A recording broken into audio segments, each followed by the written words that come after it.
Good evening and salutations, everybody. We're back with a new episode of Three Men and an Enemy. Wait, is this thing we do still? We didn't quit! We have returned out of it after a hiatus. Yeah. That's what we're going with. Yeah, it's Yes. only sort of technically a hiatus, sort of. So, Gav selected, we're doing Gav's most serious selection, Fullmetal Alchemist Brotherhood, which is a 64 episode long series.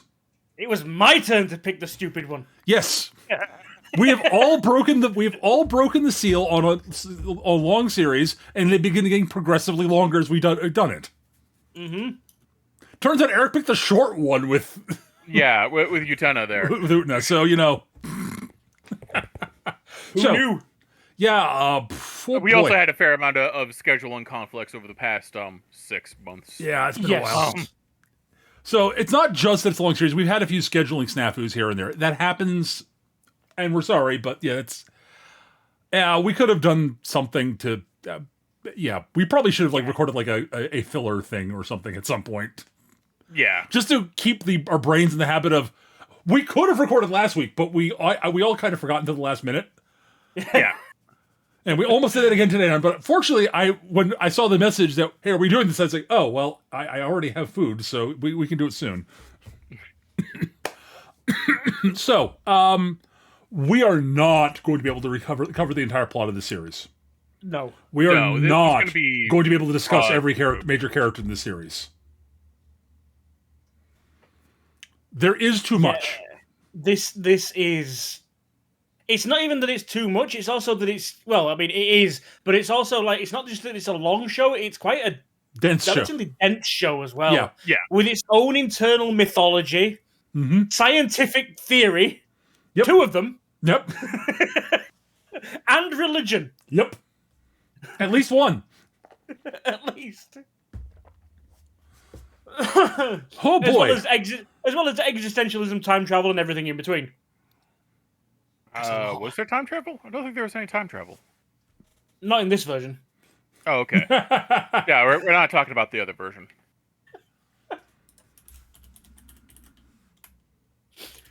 All right, one version of Fullmetal Alchemist at a time, please. Yes. Yes. We are very explicitly not discussing the other one.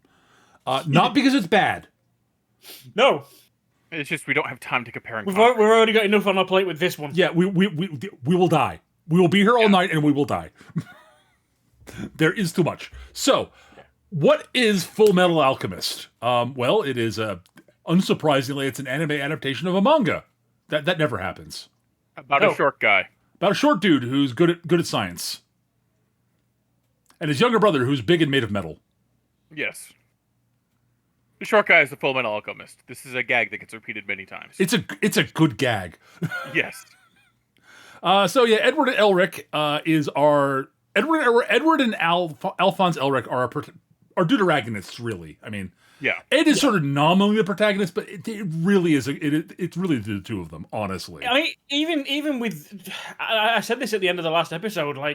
Even with those two in the show as well, even that the supporting cast is very prominent, almost to the point where, yes, the show is theirs; it's named after them, but the supporting cast around them are just as important, if not in certain phases of it, more important. Yeah, it is something of an ensemble cast, legitimately.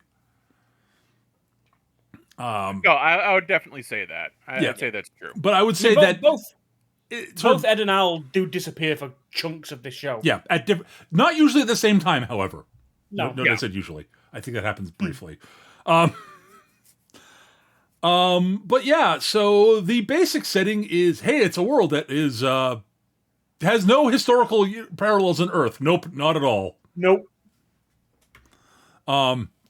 Tech level's roughly World War I. Roundabouts, yeah. There is maybe World War II. Somewhere in that They don't ballpark. have aircraft, but they do have tanks. They do. Yeah. So the long and short of it is there are two pieces of technology and science that you would, end quote, science, end quote, that are different than from our world, that are of note. There is what is known as automail, which is very high tech, which is a high tech sort of steampunky cybernetics, basically. Yeah, they're prosthesis. advanced prosthetics. Yeah. Yeah, but they're very sort of. I don't know how they are powered. Yeah. They never go into you see a lot of screws being tightened and gears being turned, but and armor plates being put into place. But essentially, yeah, it's essentially like, oh, you've lost your arm. Here, let me give you this one I stole from this suit of armor with bits inside, so it does things. Now, and to be fair, it is described as being an art form unto itself and extremely painful to have put on. yes. We do see a couple of instances where people who've got automail have their bits removed, and you can see the framework and the boltings that's actually bolted into them. Yep, and the Yeah, scars. Yeah, and the scars and everything else. So it's fairly well attached, so to speak. Mm-hmm. No, this is not like it's strapped. No, this is they are put into place. They riveted into place. There is no casually removing your automail. But there is, in fact, even a dog. Even one of the one of the major characters has a pet dog who has an automail leg, and the dog is adorable. Yeah. Yes.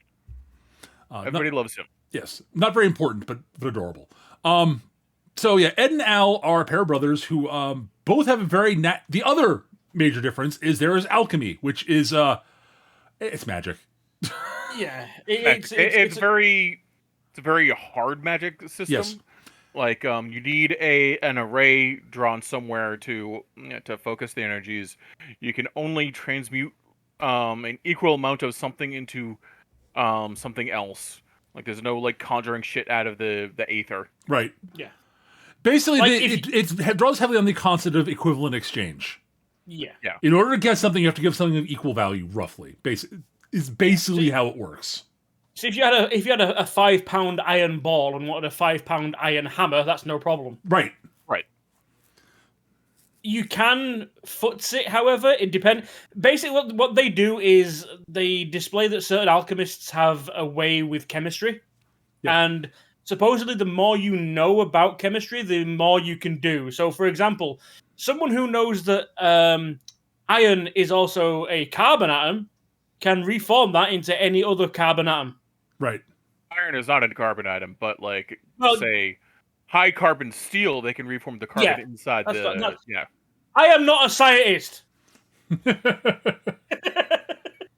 I would not get on well in this world. Yeah. It's like not as an alchemist. Well, no. I mean, I struggle to get bread, meat, and come up with a sandwich. You know, it's like, and I'm English. We make sandwiches out of anything: crisps, pies, vinegar, sugar, whatever. Excellent. But yes, Ed and Al the more you know about like, it's been a while. the more you know about chemistry and atomic weights and all that shit, the better you are alchemy. Yes, that's what I meant. Yeah. Ed and Al are both prodigies. They're both very, very smart, very good at learning and teaching themselves, and just have a knack for alchemy. And they might have done something that was probably not a good idea that got them a lot more. Got Ed at least a lot more ability to use alchemy more freely. One thing you are absolutely not supposed to do is use any kind of alchemical transformation or transmutation on To create life, essentially. like you can't use it to like say try to resurrect the dead or make a new person or anything like that. That's a big no. Or to grow, like I get the impression or to grow a new limb or anything like that. Yeah. I mean, it's literally in the opening. It's in the opening voiceover of every episode, at least for the first 12 or 15 episodes. Like, you know, you could get all the raw materials. You know, you could go down the list of what the human body is made up of, and you've got all that together. But then at the end of it, as the voiceover says, what is the value of a human soul? Yeah, right. Which is, that's a good question, assuming that the soul exists. And I'm going to say this just because it's vital to both of the characterizations. They lose their mother at an early age. Yep. Yeah. With an absentee father who has fucked off to God knows where. Yep. So they decide, because they're really good at alchemy and they've read all their dad's old books, who was also an alchemist, They can do it. They're smart enough to bring back Mom. They were not smart enough to bring back Mom. No. There's something of a backlash, and Ed loses his leg, and Al loses his whole body. Yep. So what Ed does is promptly decides just throw an arm onto the pyre that is already burning all around him, and stick Al's soul into a handy piece of suit of armor that happens to be sitting around nearby. Which works. Hooray! Which works. So Al is at least, there. Yeah. Al is conscious. He is fully sapient, fully realized person. Yep. Capable of growing emotionally and intellectually. Obviously not physically, because he's made out of metal now. Yep. But yeah, the implication is that basically to try and resurrect their mother, the powers that be essentially tried to take Al in his entirety as an exchange. And yeah, Ed basically managed to sacrifice a bit more himself just to save at least something, i.e. the soul. Yeah. Yeah. But in exchange, Ed learned how to do alchemical transmutations without actually needing a circle. Well, he does need a circle. He just doesn't have to draw it. He just forms one with his arms. Once it gets a robot arm. Yeah, it's a like you see a lot of alchemists basically that like the generic ones, they need a transmutation circle either drawn out, or the transmutation circles are very important to this show. Yes. Yes. It's literally a set of calculations that you draw out in circular fashion, and providing energy to that calculation will then do whatever you want it to do. Right. The guys that have to use it reflexively, the battle alchemists essentially, will have a transmutation circle somewhere about them, either drawn on a glove, is quite common. So it's on their hand essentially. They can use it at will. It will also see it written on carved into bits of armor. On their armor, or a specific weapon's got a marking on it or something, or a tattoo, some sort of or a tattoo. Tattoos will do it. Yep. But Ed and Al basically can just clap their hands together, form a circle. Al can't at first. At first, yeah. It takes Al a while to figure out. It's like, wait a minute, I saw the crazy freaky shit brother did. I just don't remember it. So let me figure out how to reclaim those memories so I can do it too. Al eventually gets his memories back from when he was beyond the door, as it were, and then he could do it without a circle. Hooray! Hooray! So anyway, this gets them noticed by the government of the country that they live in, Mestris. Yes. And they're like, guess what, guys? You should try it to be state alchemist. That means you pretty much have an unlimited research budget, and you can do what you want. And you'll probably end up having to kill a bunch of people because you're technically in the military. But unlimited research, well, how does that do us any good? Well, it might... One of the avenues of research could be the Philosopher's Stone. The Philosopher's Stone is an alchemical thing that, in theory, allows you to actually do things you really shouldn't be able to do with alchemy. Yeah. It allows you to bypass the law of equivalent exchange. Yes. So in theory, it should allow you to do human transmutation. Hooray! Thereby restoring all their missing bits.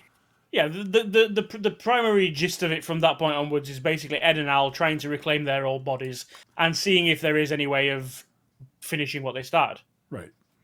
So they have lost all interest in resurrecting the mom. That was a disaster. Yeah. The thing that came back lasted all of 30 seconds. It was a horrible Cronenbergian nightmare. They don't want to do that again. They just want to get their bodies back. Right. I think that was. I think they would have been open. Personally, I think they would have been open to the opportunity if something presented itself. But yeah, doing what they did again, no, they weren't. They were never going to try that again. Yeah.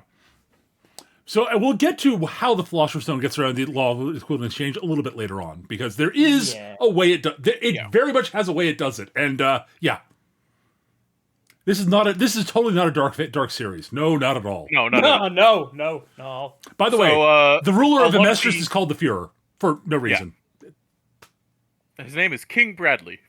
King Bradley. Yeah. He is a stand-up nice guy. Oh yeah, has totally. A mustache and everything. He's very polite. Yep.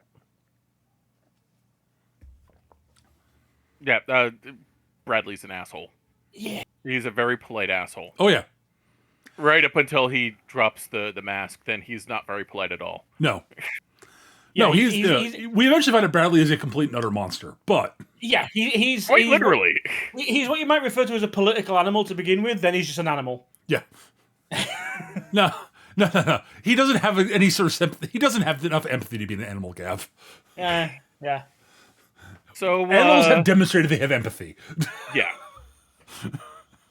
So a lot of the story early on is them on their quest for the Philosopher's Stone and sort of dealing with the military, basically. And dealing with the military and the entities that seem to be both their antagonists and pushing them in certain directions. Yep. Referred to as the homunculi. And the homunculi are all named after one of the 7 deadly sins. We do eventually meet all of them. Yep. But the ones we see the most of early on are gluttony and lust. Yep. And a bit of envy.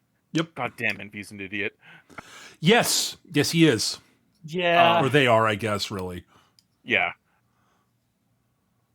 And they largely live up to their named sins. Oh yeah, no, they like gluttony is little more than an attack dog, and he eats everything. Yes.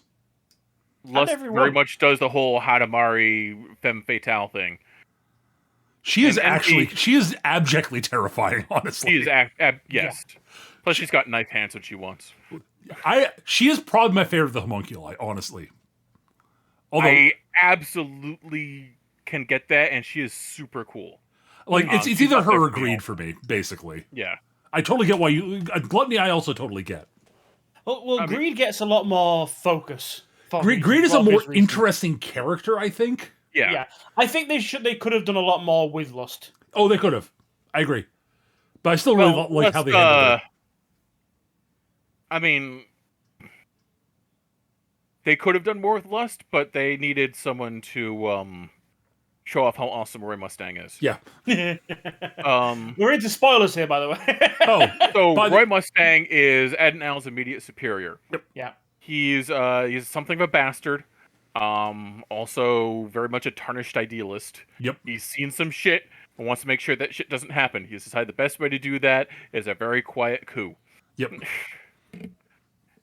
Because the people who are in charge clearly have fucked up and need to be replaced. Yeah. These guys definitely do not have anyone's best interest in mind except for maybe their own. They need to be removed. And there's a question, well, aren't you part of the problem? Yes. Yes, I am. So once I've taken over and have reestablished democracy, they are free to put me on trial, and they should. And they probably should, because I will confess to everything. So I have done some terrible, terrible things. I really like Roy Mustang. Roy Mustang's really cool. He's a really cool character. He's Armstrong, but that no one is. So the world could use a few more Roy Mustangs right now. People who are willing to sink the ship because it's the right thing to fucking do. We need more Alex Louise Armstrongs than we need Mustang. we seriously. Yeah. So my favorite character is Alex Louise Armstrong. He is also my favorite character overall. He is sort of adjacent to Roy Mustang's little coup and is kind of an ally, but not really a part of it. He is this gigantic, jacked monster of a man with a shaved head except for like a single coiffed hair that curls around, a big a big bushy walrus of a mustache, and is just this giant, bombastic ball of charisma. And there's not a mean bone in his body. The man is made entirely out of compassion and empathy. He is. The scenes of him during the war are heartbreaking. Yes. He's the one guy where, during, a mistress commits atrocities. That's one of the things that... On the regular, it turns out. On the regular. And when Armstrong is ordered to do that, he breaks down and says, absolutely not. This is wrong. What are we doing? We're supposed to be fighting for freedom and stuff. And, he's big enough that nobody will, take him to task physically, but he gets sent home in disgrace. Yeah. Basically, Armstrong goes to commit atrocities because he's been ordered, and he's a good soldier, and he believes in a mistress, and he lasts about a week before he breaks down with guilt. Yeah. Well, I mean, I think he gets told to take out children, basically, or something like that. Yeah, and he's like, no. nope, I am fighting back tears every time I wake up. Nope. Oh my god, he is legitimately probably the best person in the show. Like, Yes. it's either him or the kid's teacher. Like, and Sig, her husband. Izumi and Sig are also fantastic. Yes. But we're not getting to all of them. We're just doing the important No, ones. those two are very important. That's why I mentioned them. They're all important, but like seriously, there's not an ounce of wasted breath in this show. No, dear God, no. But yeah, I wanted to mention those two specifically. But we're done. Yes. Okay. Yeah. Oh my God. So you have the homunculi, and there's some sort of they're working for someone. They're clearly not independent. They're working together. There seems to be some sort of conspiracy involved. Yep. Once Ed and Al figure out there's a conspiracy, a lot of it is them trying to figure out what the fuck is going on. Yep. And the vast majority of the hints that we get come from Envy. Because Envy can't keep their dumb ass mouth shut. No, Envy does not know when to shut up. No. Like, seriously, there are scenes later on, it's like, dude, just shut up! You will save yourself so much. Oh, God. Great character. I want to put that out there. Envy is amazing bad guy lieutenant. Oh, absolutely. Yes. Envy is like one of my favorite lieutenants. They're up there with Starscream. Yeah. I think Envy uses male pronouns in the show. I think he does, but like, yeah. But Envy's special power, all the homunculi have a special power, is Envy can shapeshift. Yep. Like any form he wants. So and constantly jumping between genders and such to achieve their goals. But he's got a favorite form that he takes. Yep. That's androgynous, but they seem to use male pronouns. Yeah, for the most part. Envy is the reason I tend to use they for Envy is just because it saves me time. Yes. But yeah, Envy is a loudmouth, an overcompensator. A petty, overcompensating git. Oh, yeah. Yeah. Brilliant character, though. Oh, yeah. Like, plays the character to his own detriment at sometimes, you know? Oh, yeah. Like I say, there are scenes later on, it's like, just shut up and you'll save yourself so much. No, okay. Fine. Keep gloating, dude. Just keep gloating. Just keep going. Gloating. Keep gloating to the guy with the flamethrower. Yeah. You seem to have worn out that shovel. Do you like another one? No, I'm not. Oh, wow, you found a way to get deeper. Well done. Yep. I'm impressed. So yeah, Envy doesn't know how to shut up. No. Envy is probably the most important of the homunculi, just from a story and character point of view. Mm-hmm. Oh, all the exposition comes from Envy. Yeah. They're also the ones that interact with the Eldrick brothers the most. Mm-hmm. Yep. Like you've got gluttony and lust and greed and pride and sloth and wrath. The one that constantly ends up to be a thorn in everyone's side is Envy. Yep. Yeah. The weird thing is, like, the homunculus, I don't want to linger on them too long, but they are pretty much the core of the show. No, they are the primary antagonists. Yep. Yeah. And the guy behind the conspiracy they're running. The weird thing about them is that they're all very personable. Like, even, like, Gluttony, who's basically mind of a child, doesn't really know, just does what he's told, as long as, you know, and constantly wants to eat something. Yeah, he's kind of a sweetheart when to get past the rampant cannibalism. If he's not trying to eat you and you just sat having a conversation with him, he's lovely.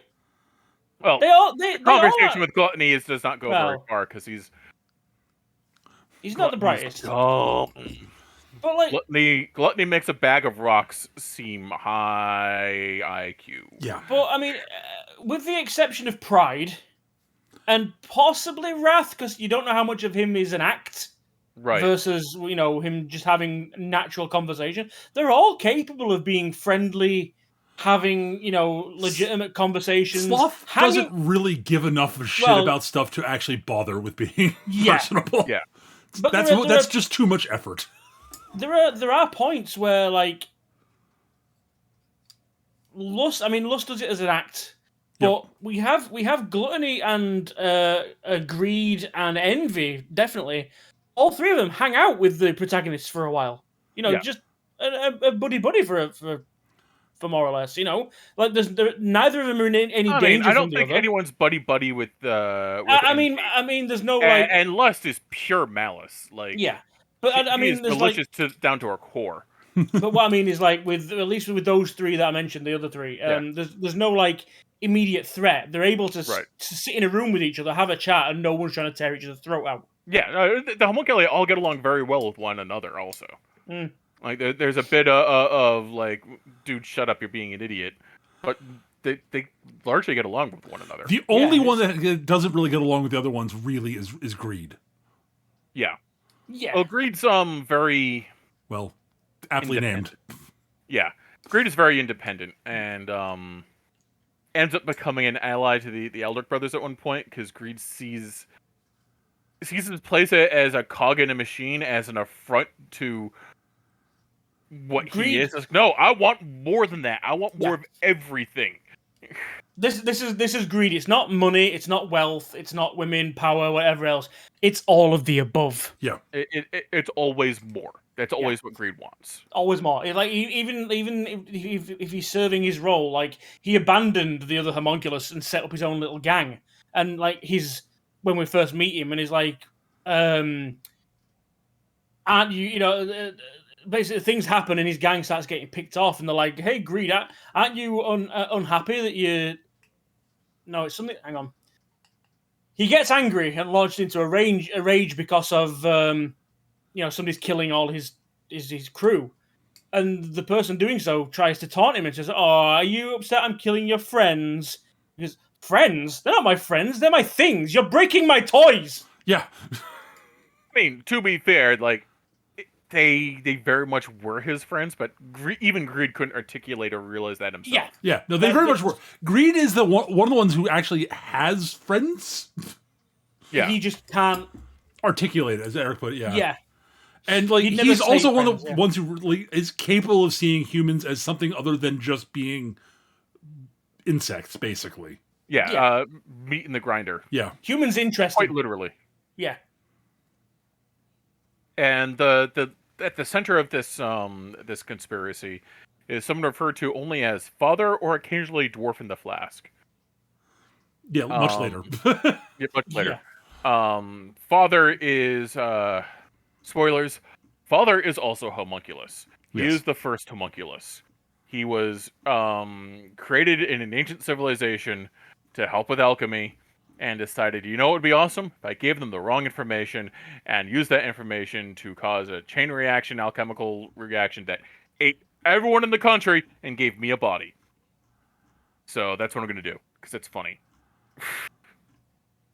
Yeah, just to tie our storylines together here, by the way. The thing about homunculus and what they are, essentially, it's the Philosopher's Stones. Yeah. So you basically create a Philosopher's Stone, which we'll get to how you do that in a moment, and then implant it into a person, or empower it basically, and that stone will take over the soul of the body that's been implanted into creating a homunculus. It's the life within the stone, essentially. That's not what happened with Father, though. Father was like the old, like, mythological, like, literal just a dude in a bottle made with alchemy. Yes, but he when you say he ate everyone around, basically what he did is he like drained the souls of millions of people to create a Philosopher's Stone, which he then used to create to give himself a body. Yes. That's that the could whole exist outside of the bottle. Yes, it turns out creating Philosopher's Stone is basically what do you need? Human souls. Yep. More the better. Yeah. Dear. So every Philosopher's Stone we see, every homunculus at the very least, has had some kind of sacrifice of multiple souls. It's not just one. Yep. Multiple souls to create a Philosopher's Stone. Yep. Another important bit is we find out much later is each of the 7 sins is basically an aspect of Father's personality drained off to make the homunculus. Yes, You're right. that's what That's what I meant when I said empower them, basically. So basically, he's used the Philosopher's Stone, channeled one of his own sins through it, and basically created them as avatars of his own Right. id. So greed is basically his avarice, wrath is his anger, etc., etc., etc. In theory. Yeah. So he is giving up all of these things to become the perfect being. Whenever we see him, he does come across, completely calm, almost monotone, completely po-faced, just matter of fact, weird. Completely nonplussed at everything. Mm-hmm. He doesn't react; he just responds. Mm-hmm. But yes, as the homunculi start falling, because they do, he does absorb their bits back into him, and yeah. He does have the option of re-separating them. He does it. Yeah. He just needs to find a way. I don't think that's true, because he reabsorbs gluttony the first time. He reabsorbs greed the first time, but he never reabsorbs the others. Oh, you're right. Like, actually, if they die out in the field away from him, you're right. You're right. He doesn't have forever. He never has a chance to reabsorb them. You're right. Yeah. And the second time Gluttony dies, he wouldn't have had a chance to absorb it either. That for other reasons. Yeah. For other reasons. Which is what I was mentioning earlier about Lust. Like, she's out of the show about a third of the way through. Right about. And thereabouts, and there's no coming back. They could have done more with her. They did enough, I think, but there's definitely things they could have done with her. She served her purpose, honestly. She said, yeah. But yeah, so narratively, she served her purpose. The long story short is one of the first things we find about is one of the big sort of important bits is the background bits is the war between the genocide of the Ishvalan people. The Ishvalan people. Ishval is another country that got absorbed by Amestris. And then basically a civil war happens, and the Ishvalans, quote, rebel, end quote, and are wiped out. This is not at all a fabricated rebellion that is there to create the pretense for the genocide that they used to create Philosopher's Stones. No, not at all. That would never happen. This is exactly what happened. Yeah, but like I say, for once, though, it wasn't done by the government themselves. Well, actually, no, it would have been. No, it absolutely was. It was done by the government themselves. Everything was done by the government. Yes, I just realized why. Yeah, the Mestris is a terrible country. Yeah. Yeah. Or at least its government is. Oh my god. But yeah, and again, like, not all of the Ishvalans were wiped out. No, there are pockets of them kicking around. And there's one very angry one wandering around. Yep. The important one we get to know is Scar. He is very angry for very good reasons. Very good reasons. At the same time, he's just running around murdering people, whether or not they were involved with the. So the his general goal is to basically wipe out the state alchemists. Yeah, because I don't know if it's the Ishvalans themselves are very religious. I think they were. The implication they were actually. But the goal that he repeats is basically that alchemy is an affront to God.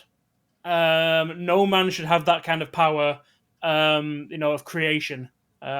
So he's going to make sure that no one can use it. Now he uses alchemy, but purely the destructive. He doesn't actually reform anything. He doesn't bother with the equivalent exchange. He uses the destructive power of alchemy to break down things that he touches, but then has no intention of putting them back together.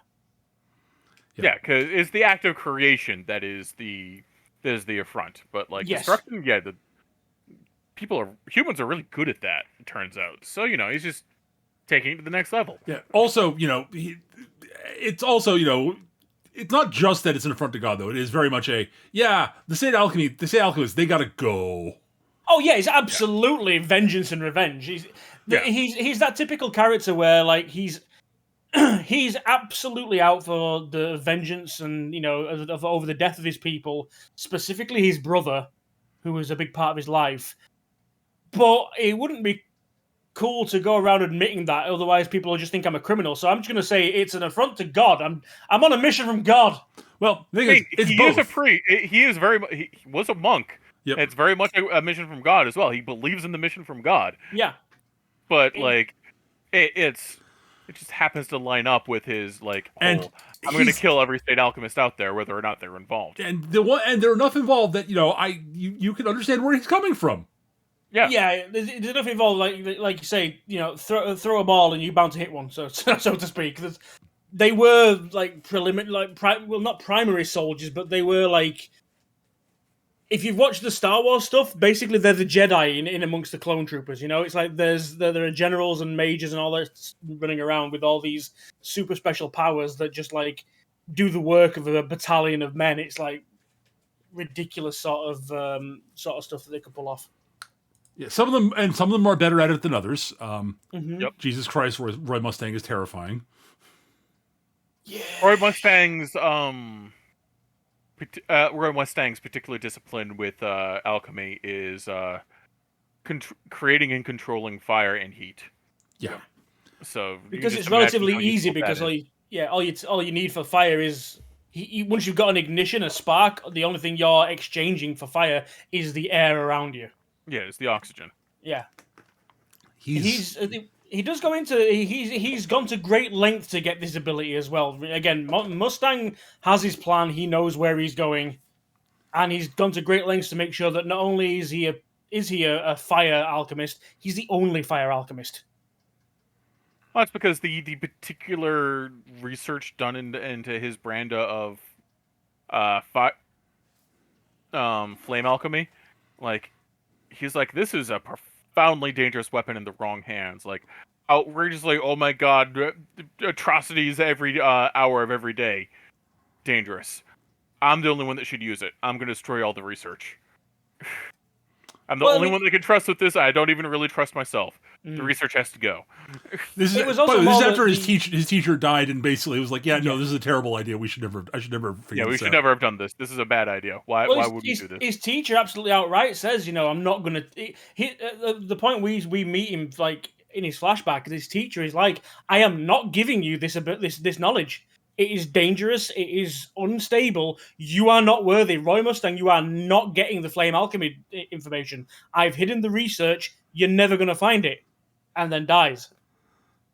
Turns out, even guys with a moral compass are sick in their fucking head. Because you know what happens when you run out of books? Tattoo it on your daughter. Yeah. Yeah, that's what I'm just like... Yeah. To be fair, Hawkeye is awesome. Hawkeye's amazing. Hawkeye is fucking amazing. She's also goes, okay, you know what? We both seen the same shit. We know what needs to be done. You can have the research, but I have to watch you destroy it. And I called dibs on shooting you in the back of the head as soon as you misuse it. He's like, yeah, I'm down with that. In fact, I need someone to watch my back because I know I will if I don't. So I'm on board with that. So the implication is that Hawkeye agrees to let him read the research, learn how to do flame alchemy, and then we never see it, thankfully. But then I'm guessing her back is a little bit messy. We do see it, but we don't see the action. We just see the scars. Yeah. Oh, did we? Yeah. I must have looked away for a moment. Either that, or I just forgotten. It was 3 months ago. Damn it! But yeah. So anyway, yeah. But yeah, this is all spiraling towards what is Father's plan for everything, and everything seems to be circling around Amestris for some reason. By the way, I use the term circles very deliberately. Yes. All these squares make a circle. All these squares make a circle. All these squares make a circle. Turns out the capital of Amestris is a giant circular city for no reason whatsoever. No, not at all. I mean, it's not like in the very first episode we see in the capital city, there's a guy trying to turn the streets of the city into a giant alchemical symbol. To take out the government specifically. Yes. Turns out, boy, he had the right idea. Boy, he really did.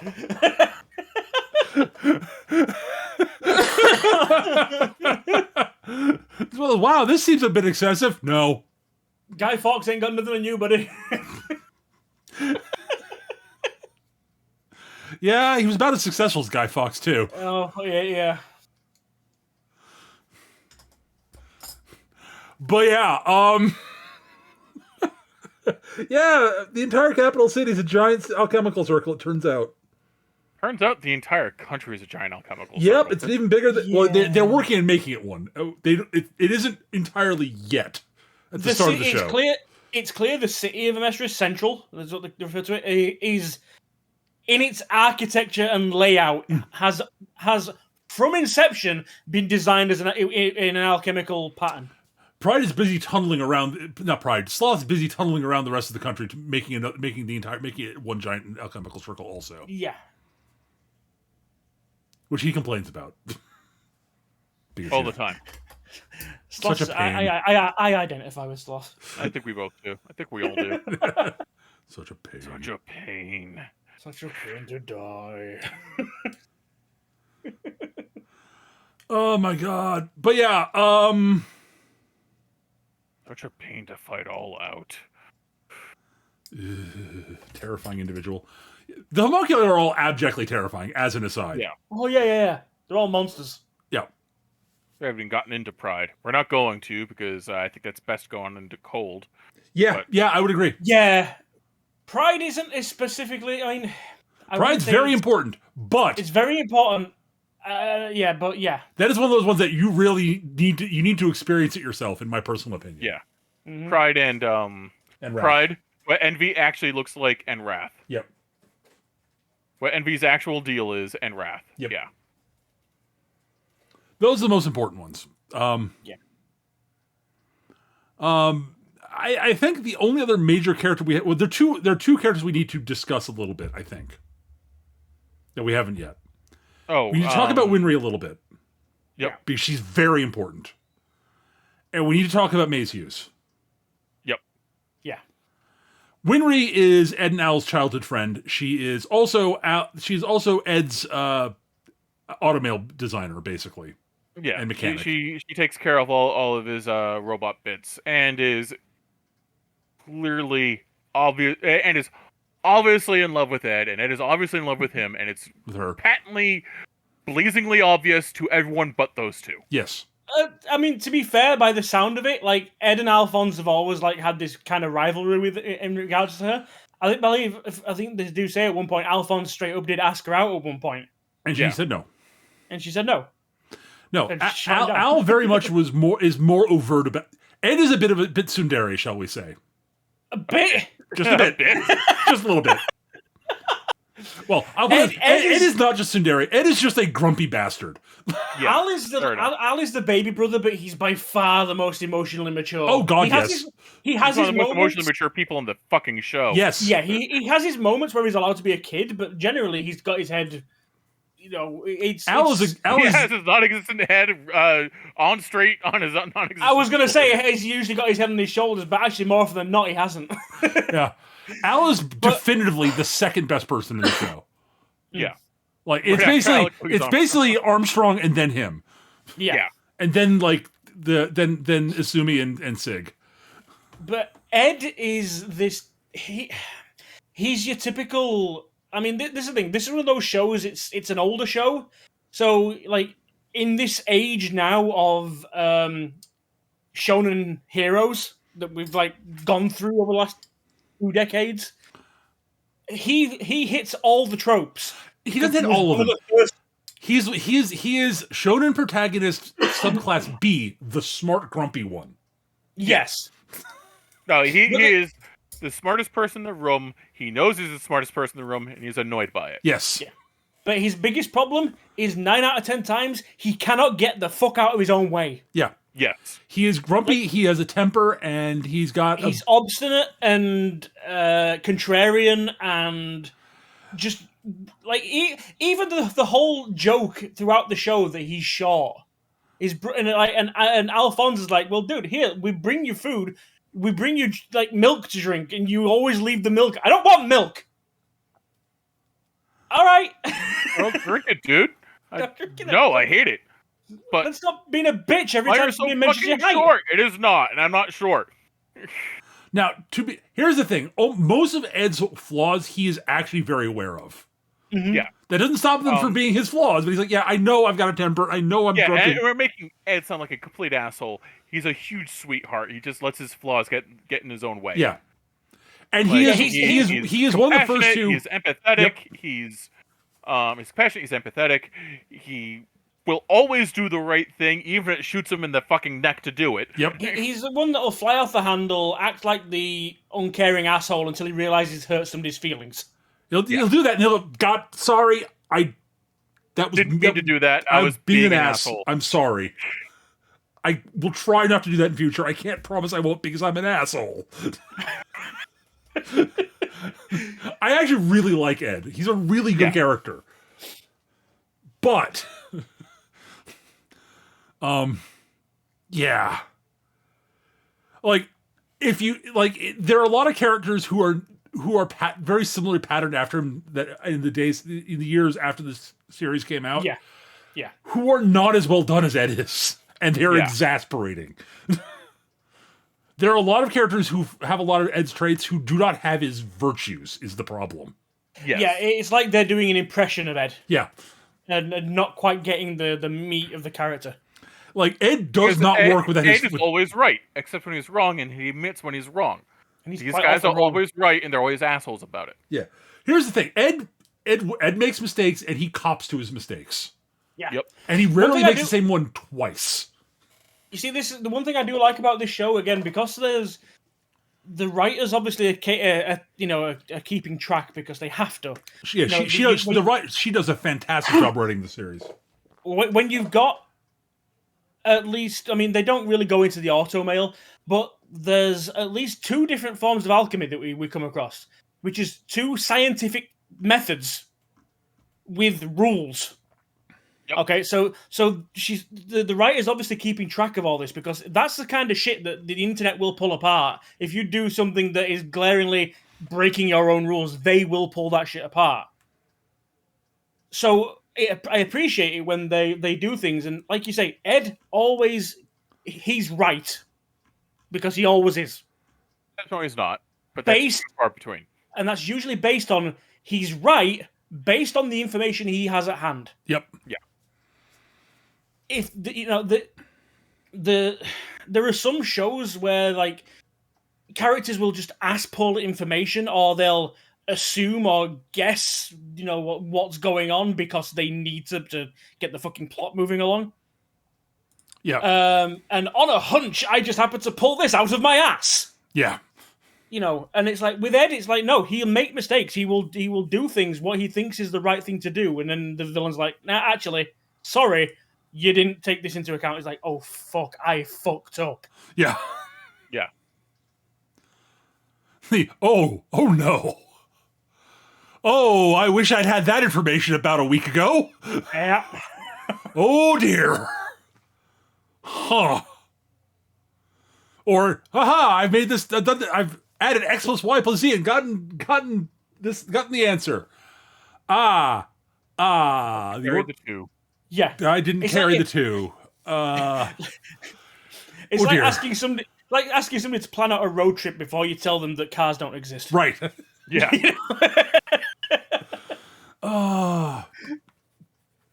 But yeah.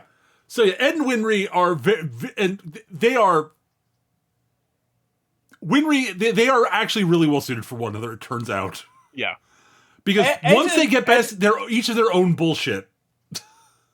Ed and Winry remind me a lot of Vegeta and Bulma. Yes. Yes. Because, yeah, Winry really does not put up with Ed's bullshit. It's great. Yeah, Ed is used to being the smartest guy in the room, the right guy in the room, and no one really talks back to him. And Winry absolutely will talk back to him and beat him over the head with his automail because he's broken it again. I think the best thing is they eventually both realize, fuck, I'm in love. Yeah. Yeah. At roughly the same time. Roughly. They still won't admit it for another 10 episodes. No, Winry actually does admit it, but she sort of does it in her voice so Ed can't quite make it out because she's like, Yeah. I'm not going to tell Ed. I can't tell him. That would mean he won. Kaguya-sama. Yeah. I will also say, Ed's actual little proposal, actual eventual proposal to her is simultaneously unbelievably adorable and unbelievably dorky. It's absolutely Ed. Yes. It was 100% Ed. And Winry, that's basic rejection. That is the most nerdy way to propose I've ever heard. I love it. I love you. It's like, oh my god, that is so you, Ed. I love you. It's like, yeah. Of course Ed would make his proposal based around the concept of alchemy. Of course he would. Yeah. It's like, oh, Ed, you I dork. love how she's like, dude, it's not fucking transactional. Yeah, that's the best part. She's like, it's not transactional, you asshole. He's like, I was he's just trying to be clever and funny. Yeah, he's basically trying to explain that he's willing to give up half of his life for half of her life, and it's an equivalent exchange. Why don't I just fucking give you my whole life? And it's like, and it's like, and where it was like, wait a minute, then we have to give up automail. Hold on, I need to do some math here. And she starts doing math. Let's say, long short, it's not transactional. And he's like, yeah, I know, but I didn't mean it as transactional. I have to think like that, otherwise I get sucked into the dark realm. Not anymore, Ed. Not anymore. But yeah, the long story short, Father is basically trying to gather enough, this is spoiler territory, obviously, but Yes. the overarching what Father is up to is sacrificing all of Amestris to create a Philosopher's Stone powerful enough so that he can fight and eat God. Yes.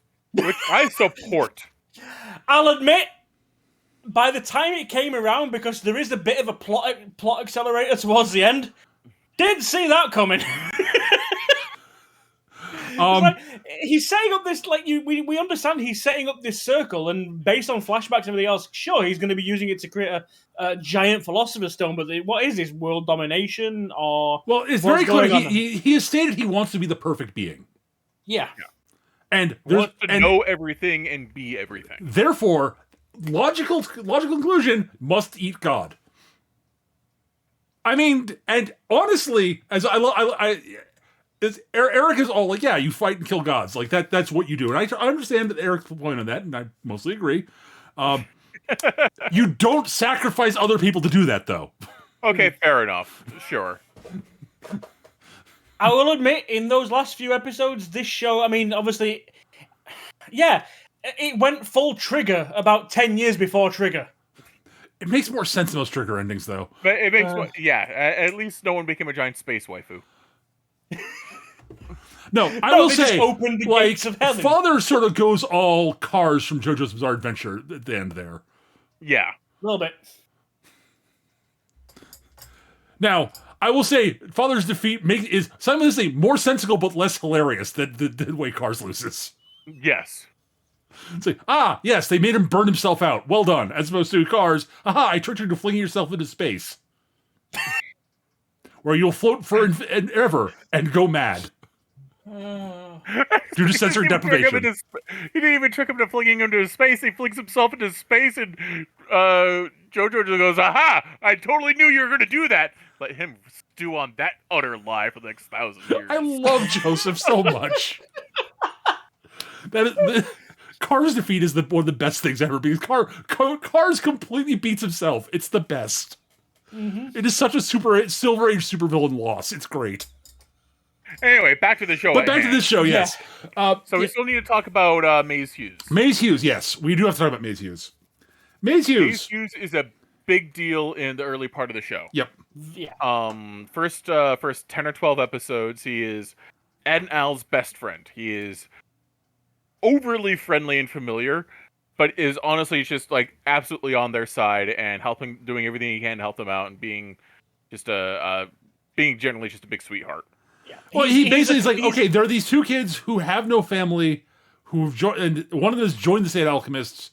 Jesus Christ. They need a father figure. Jesus Christ. Yep. Yeah. So I guess that's me now. He's a colonel in the. Yep. Is he a colonel? Yeah. Yeah, he's a colonel in the army, and is heads up the military police. He's also the office wise guy. He's the one that will absolutely trick somebody into covering a shift for him so he can go do something more fun. Yeah. He's also will not shut up about his wife or kid, No. who he is absolutely 100% devoted to. Yep. Yes. He is also probably the smartest guy in the room. Yep. Not an alchemist, though. He is Roy Mustang's best friend. Yep. Best friend, and in the same way that C-3PO and R2-D2 are friends. But he is very much on Roy's side. Oh, he absolutely is, but he goes out of his way to torment Roy in all ways he can. He sticks needles in Roy just because Roy needs to have his ego deflated occasionally. Yes. Also needs to point out to Roy, you're not smarter than I am. Roy, Fuck. you're being an idiot. Listen to the smart people. Okay. Right, Maze. Sorry, damn it. God damn it, Maze. Why are you always right? Smart people. Smart. Fuck you, Maze. I know. But yeah, Maze is like legitimately fucking brilliant.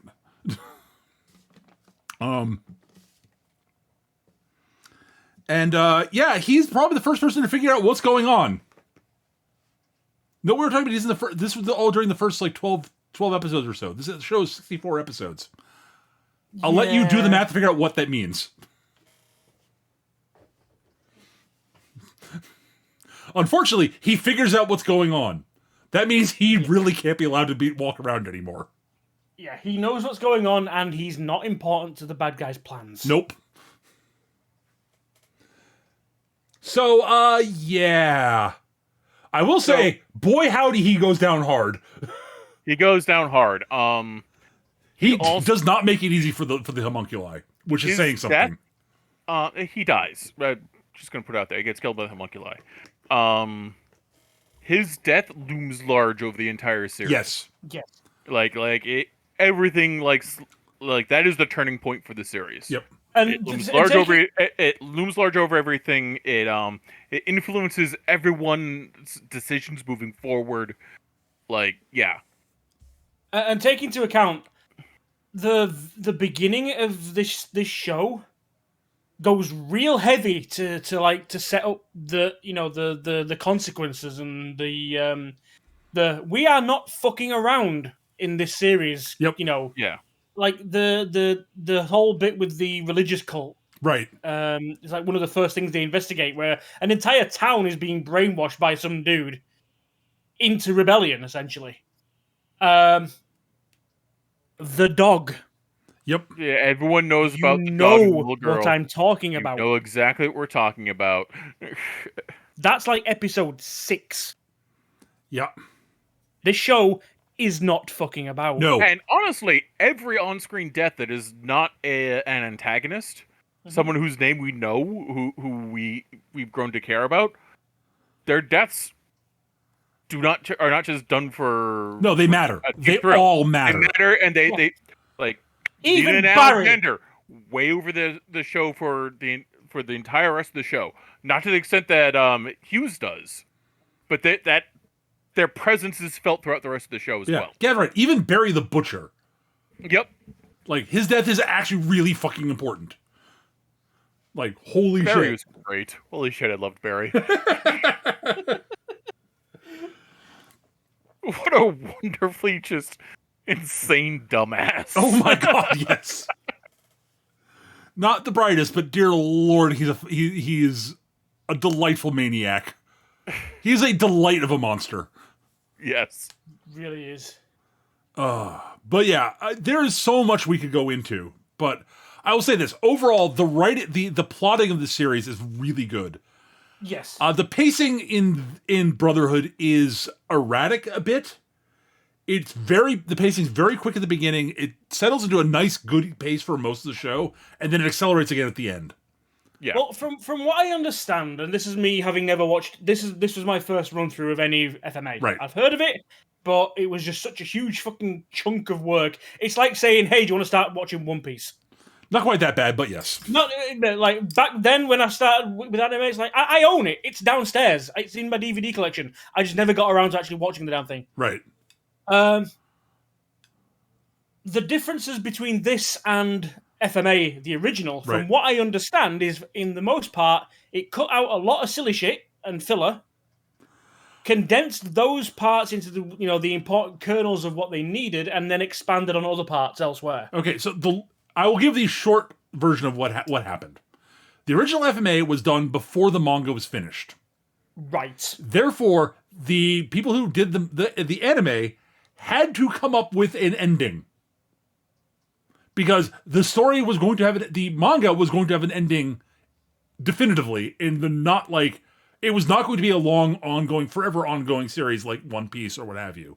Yeah. So, like, okay, well, this is going to have to end, and unfortunately, the studio won't just say, okay, we'll record this and then we'll wait for the manga to end, because that will take a long time, even though there's a finite end to it. Several years away at that point, Right. also. Yeah. Right.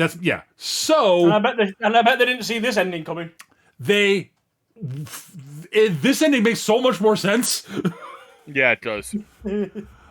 So they extrapolated and tried to and talked with the author about some theories about what was going to be happening in future, and they came with what they own thing for the show. And the mangaka, she thought it was interesting, and but eventually they decided to do, well, the manga's actually over. Why don't we do the story proper? We'll drop the stuff that was made up for the anime proper, and there's a lot of stuff we have to fill in, and well, we have to get to the actual, like, we have to, there's all the stuff that we need to cover, but we can't do it in the same amount of time that we did it originally, because if we do that, then this show is going to be like 150 episodes. Yeah. Or it'd be like 100, really. So we're going to condense stuff at the beginning. And for the most part, it's fine. It works. It's not missing. It feels fast and a little bit rushed, but not overly so. There are one or two story arcs that I think would have benefited for having like another episode or two. Yeah. Like specifically Show Tucker's little story would have been better with an episode or two more, just so we could get to know Show and his family a bit more. Fair enough. Yeah, I would agree with that. But overall, like, yeah, it's the pacing. I said the pacing is uneven, not badly uneven, but it is uneven. Yeah. I will say also the writing, but overall the writing's really good. It's a good show. Like, but we should. I'm trying to think what else there's that we talk about that without going. Thematically, it holds together a lot better. Also. Oh yeah, absolutely. Because thematically, it's about smart people rejecting mysticism and bullshit and coming up with real world solutions to problems. Yep. And also, I think Al are, for all intents and purposes, like rational atheists. Yeah. The other important sort of theme of the show is you should care about other people. Yes. Yeah. You should care about other people. Empathy is very important. People are not resources. Yeah. People are not resources. People are not things. Yep. Like, yeah, literally, like, it's one of those things that pops up in a few things here and there. It's like the first and biggest sin is treating a person like a thing. Yeah. Like, all of the homunculus, at least the ones capable of thought, generally refer to humans as, parts. Yep. As materials for whatever for their needs. They just happen to be parts that that live and walk around and are generally annoying and confusing and pointless. They're resources to be expended as they see fit. Yeah. So the themes of the show are really it does a really good job at setting its themes up and delivering on them. Mm. But yes, our our protagonists are successful in the end. There are prices paid for for things that are done, with one exception. Yeah, but he always ducks out of that shit. I was talking about Roy, Yeah, that's what I was Yeah. talking his about. sight. Too. Yeah. Okay. Yeah. No, he always ducks out of the actual consequences. Fair. It's actually a theme for Roy. He always ducks the consequences. But at any rate, yeah, it. I don't think it. I mean, we have missed, like I say, we have skipped over huge chunks of. Oh, yeah. God, of the there show. is so we much. Have to. Like we I haven't would love mentioned- to compare and contrast the Armstrong siblings, Yep. Oh yeah, but I would be here all night. yeah, like, legitimately, we- yeah. Armstrong has a big sister. She's amazing, but we're not going to go into any details. You should experience her. the Elric's father, Hohenheim. Yeah, Huge part of the is show. yeah, We Hohenheim can't go through. and the entire thing from Shing. Yeah, the the neighboring entire country. Chinese half of the cast.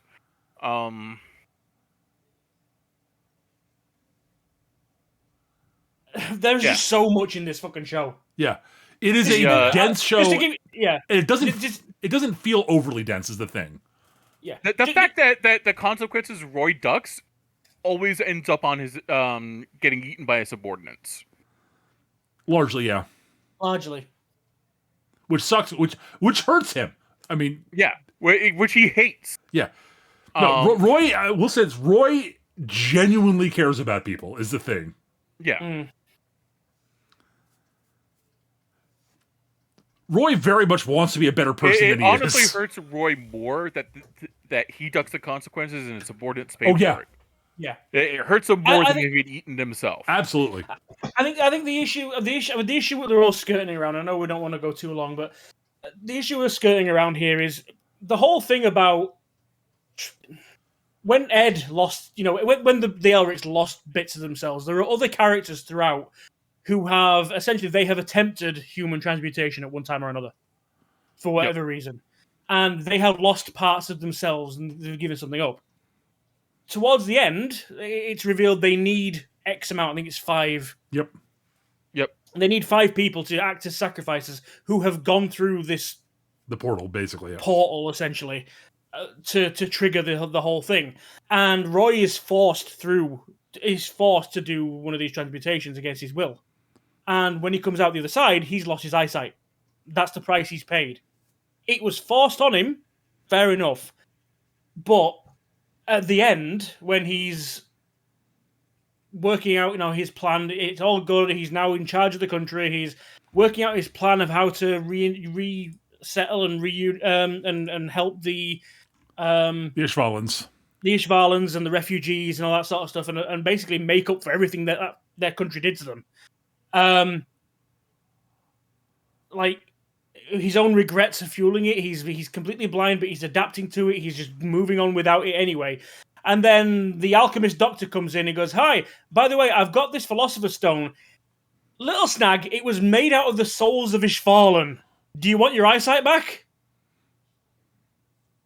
I mean, to be there's fair, a few red flags there. the doctor involved basically begs to be allowed to give Roy his sight back, because Roy is rebuilding Ishvala and resettling the people and helping them out, and the doctor feels nothing but guilt over his actions during the I get it, but during the genocide. That's the kind of... And the stone was the thing he made. The doctor actually made that stone out of Ishvala. She was the one that made that stone.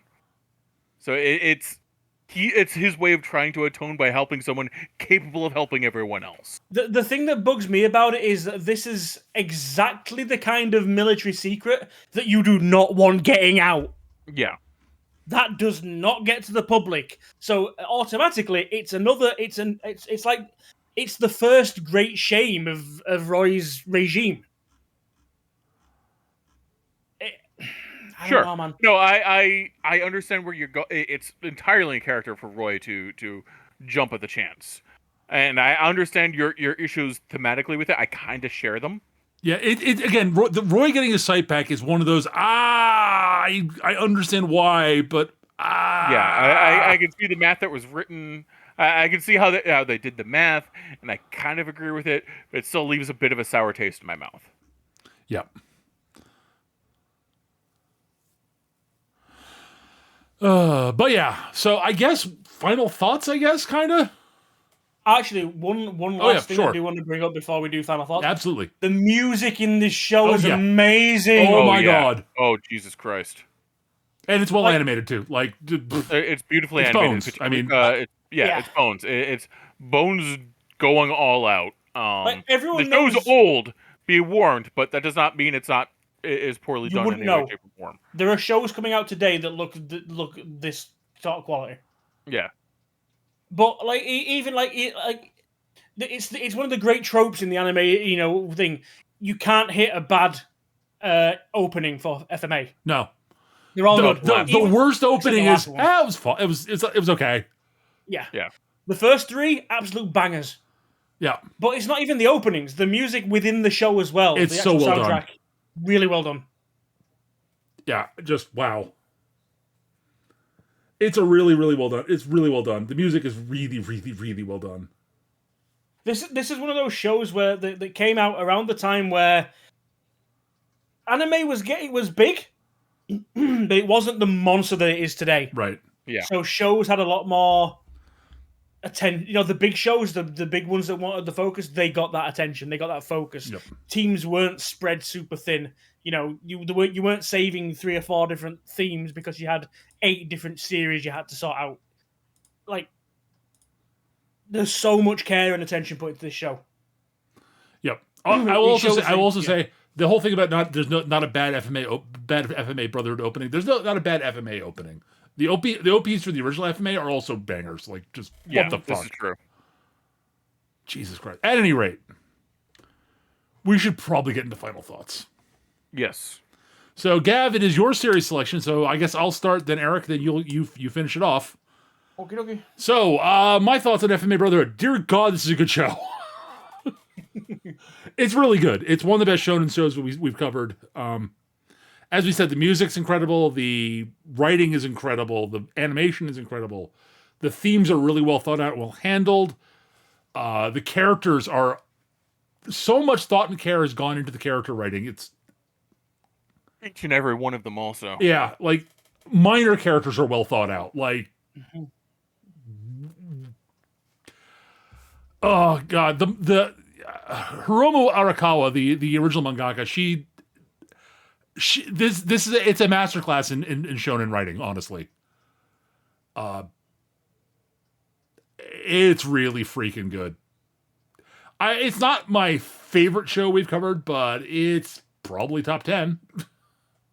Yeah. At minimum, and it's probably top 5 shonen series we've covered, so, So, yeah, it's really good. Like, if you've not seen it, watch it. It's good.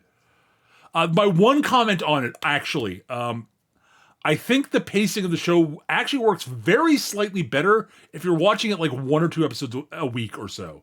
Mm-hmm. And not like, huge blocks at once. Don't try to binge it all like in huge chunks. Yeah, don't do what we did. Yeah, even what we did was like, what we did was sort of the fringe of where you can really do it. Going beyond like 6 episodes a week, yeah, you'll wear out because it's dense. Is the reason why. You need time to sort of digest it, I think. Mm-hmm. Yeah. Watching an episode a day, that's fine. Sure, go for it. Just like watching more than 6 in a day, I wouldn't recommend it personally. Yeah, even like 2 or 3 in a day, I think would be fine. Yeah, sure. Yeah. Like typically the way we watch is well, at least we used to like have a couple of ongoing shows of the week just to get ourselves into the anime watching mood kind of situation, and then set into the main show. Basically, we go through all in all probably about 8 episodes. 6 of the main show, probably 2 of whatever we're watching. But with this, we quickly realized we had to abandon the otherwise we were not going to get through it. Yeah, just because especially once we hit the scheduling snafus we had. Yeah. And even though we weren't doing anything more, we were still only watching 6 episodes a week. There was just so much content to go through. Yeah. Like to get over. Yeah, but This is not a knock on the show, really. It's just it's a No, warning. not at all. Honestly, the fact that the show is this long and holds this standard of quality for the entire run is impressive. He's really impressive. Like, seriously, Arakawa Sensei did an absolutely incredible job with her writing. Like, and the people who adapted it did a phenomenal job. Yep, absolutely. So yeah, it's a great show. Watch it. I don't know what else to say other than like, what if for nothing else, watch it for Alex Armstrong. He is amazing. Yes, holy shit, Alex Louis Armstrong is the best character ever at the end. I'm not sure ever, but he's way up on the list. Anyways, Eric, it is all yours. All right, so this is a 64 episode epic in every sense of the word, and it holds up the entire time. It does not have a drop off in quality at all. It feels the pacing is a little rushed to getting you to the point where they get to start playing with the new stuff, and then it evens out very well. And then the ending, the pacing for the ending is it's the end. Let's go nuts. The animation is top notch all throughout the entire thing, and they really pull out the stops on occasion. Just you're like, okay, I guess I just watched $1 million go down in 5 seconds. That's cool. I mean, it's not quite Mob Psycho 100 level, but it's there. It's okay. They made it back. Yeah.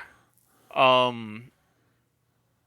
of the cast of dozens, literally like dozens of people have names and character arcs and are important, and it is a disservice that this review is a disservice and that we can't address each and every one of these like 40 people.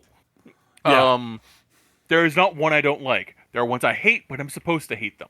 Looking at you, Envy. They're all incredibly well written. They are all like empathetic, interesting characters. None of them are just throwaway bullshit. Like even fucking Yoki, the dude to be the annoying gag sidekick character that you want to get killed everywhere else. You kind of feel for him in the show. Yeah, like it's Jesus Christ, there's a lot to get through in this fucking show. Yeah. This is basically just like the barest of bear reviews. Yeah. Like just because there's so much shit in this show, and there's no wasted space. There's no wasted effort. It's just really lean and well done. Despite its bloated size, it's very lean. It's all muscle. There is no fat in this. Pretty much no. I don't know where they compare stuff out. Yeah. And yeah, I've got nothing but praise for the show. There are a couple things that sort of leave a taste in your mouth, but like out of a show this size, yeah, so what? Yeah. All right, Gav. Yeah, I mean, most of it's already been covered, but yeah, this is the thing about this show. There's so... I mean, even when we just ran through the extra members of the cast we haven't mentioned, there are still ones we've forgotten. Yeah. Kinley. Yep. One of the secondary antagonists, you know, a major player in the thing. A major player in the Ishvalan situation. Yep. There's just so much to go through, but as Eric said, every character gets attention. Like, you remember people. You recognize people when they show up.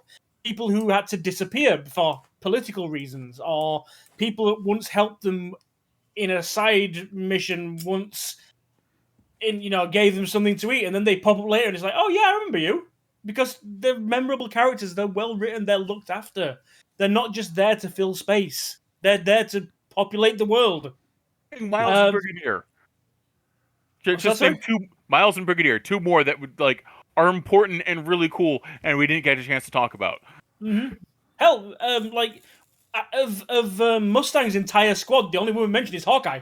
Yeah, Mustang's entire squad each of them deserves an episode unto their own. Yeah.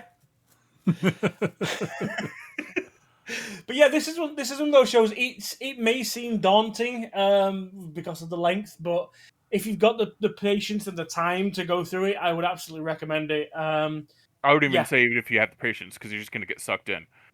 Oh yeah, more likely, yeah.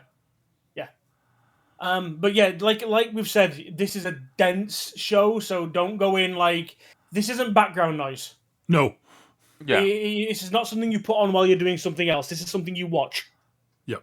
You know, even if you were listening to the English version, you don't need to watch the screen to know what's going on. It's still one of those shows. You know, it deserves your attention. Give it such. Yeah. Absolutely. So yeah, I think that's a resounding 3 thumbs up from us. Yes. I don't know. There's a reason why.